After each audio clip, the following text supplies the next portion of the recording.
বছরের এই সময়টা কচু খেতে একটা অন্যরকম মজা লাগে। সারা বছরই পাওয়া যায়, কিন্তু এই সময় যে মজাটা পাওয়া যায় অন্য সময় কিন্তু পাওয়া যায় না। আসসালামু আলাইকুম, আপনারা সবাই কেমন আছেন? আজকে আমি আপনাদের সাথে শেয়ার করছি আমি কিভাবে কচু রান্না করি। তো আজকের কচুটা ইলিশ মাছ দিয়ে রান্না করব। আগে ভালো করে ধুয়ে নিচ্ছি। আর সবার আগে বলে নিচ্ছি, যদি আমার ভিডিওটা ভালো লাগে সবাই আমার চ্যানেলটি সাবস্ক্রাইব করবেন। আর যারা ফেসবুক থেকে দেখবেন ফলো দিবেন, শেয়ার করবেন। কচুটা ভালো করে ধুয়ে নিচ্ছি, দেখতে তো পাচ্ছেন।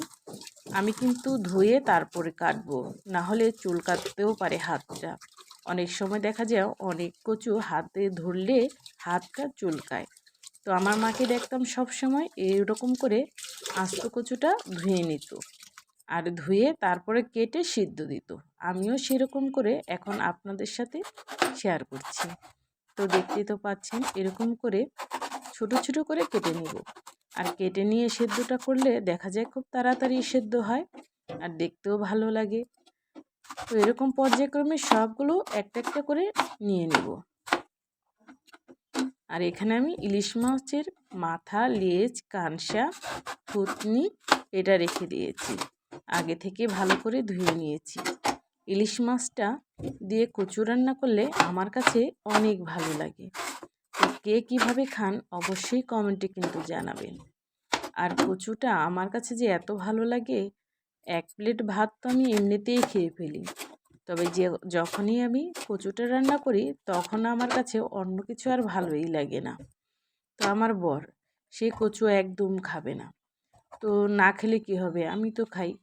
তো মাঝে মাঝে আমার জন্য আমি বাসায় কচুটা আনাই, আর আমি এভাবেই রান্না করে থাকি। তো একটু পানি দিয়ে সেদ্ধটা করে নিচ্ছি।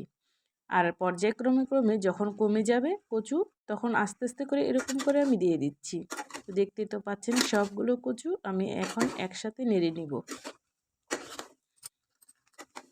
আর একটু পর পরে নেড়ে দিলে দেখা যায় যে নিচের অংশটা যদি আগে সেদ্ধ হয়ে যায়, আবার নেড়ে দিলে উপরের অংশটা নিচে চলে যায়। ঢাকনা দিয়ে ঢেকে দিচ্ছি। তো দেখতে তো পাচ্ছেন আবারও আমি নেড়ে দিব। আর কচুর ভিতরের পানিটাও উপরে উঠে গেছে। একটু সাদা তেল মানে সয়াবিন তেল দিয়ে দিচ্ছি। আর এখানে আমি ইলিশ মাছটা এই যে নিয়েছি, কালো জিরার ফোড়ন দিলাম। কালো জিরা দিয়ে কচু রান্না করলে আমার কাছে অনেক ভালো লাগে। তেজপাতা, কাঁচামরিচ, পেঁয়াজ দিয়ে দিলাম পরিমাণ মতন। তেলে একটু ভেজে নেব এখন। মরিচের গুঁড়া, হলুদের গুঁড়া পরিমাণ মতন দিয়ে দিয়েছি। তো ঝালটা আপনাদের নিজস্ব, যেরকম খান সেরকমই দিতে পারেন। একটু পানি দিচ্ছি কষানোর জন্য, স্বাদ মতন লবণ দিয়ে দিলাম। লাগলে পরবর্তী টাইমে আবার দিয়ে নিব। এখন মশলাটা ভালো করে কষিয়ে নিব। কালো জিরে দিয়ে এভাবে রান্না করলে আমার খেতে অনেক ভালো লাগে। আর এই যে মাছটা এখন দেব, দিয়ে ভালো করে কষিয়ে নিব। আর ইলিশ মাছের বড় মাছ দিয়ে যদি কচুটা রান্না করি অনেক কিন্তু মজা হয়। তো ইলিশ মাছটা দিয়ে কচুটা আমার কাছে মনে হয় বেশি ভালো লাগে। অনেক সময় দেখা যায় ইলিশ মাছটা যদি না থাকে তাহলে কচুটা আমি কিন্তু এমনিতেও শুধু কালো জিরার ফোড়ন দিয়ে বাগার দিয়ে রান্না করি, ওটাও কিন্তু খেতে অনেক ভালো লাগে। আবার অনেককে তো দেখেছি চিংড়ি দিয়েও খেতে। তো এক একজন এক একভাবে খেতে পছন্দ করে, তবে সবচেয়ে মজা হয় এই যে ইলিশ মাছটা এর মাথা, লেজ, কানসা দিয়ে রান্না করি। এই যে সেদ্ধ করা কচুটা পানিটা ভালো করে ঝরিয়ে নিয়েছি। এখন ইলিশ মাছের সাথে এটা ভালো করে নেড়ে নিচ্ছি। আর একটু পরেই নেড়ে নিব, নিচে যেন না লেগে যায় সেদিকেও লক্ষ্য রাখতে হবে। আর এই কচু থেকে কিন্তু আস্তে আস্তে অনেক পানি উঠে যাবে। পানি ঝরানোর পরও তো এর থেকে অনেক পানি বের হয়।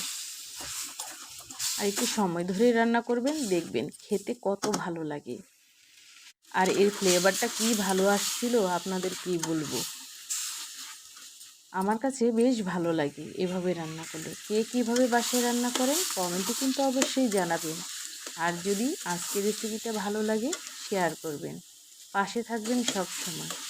সবাই আমার চ্যানেলটা কিন্তু সাবস্ক্রাইব করবেন। প্রায় হয়ে আসছে। আর মাশাআল্লাহ খেতে দারুণ হয়েছে। যারা না খাবেন তারাও যদি এইভাবে রান্না করে খান দেখবেন কত মজার হয়। আজকে এই পর্যন্তই। আল্লাহ হাফেজ।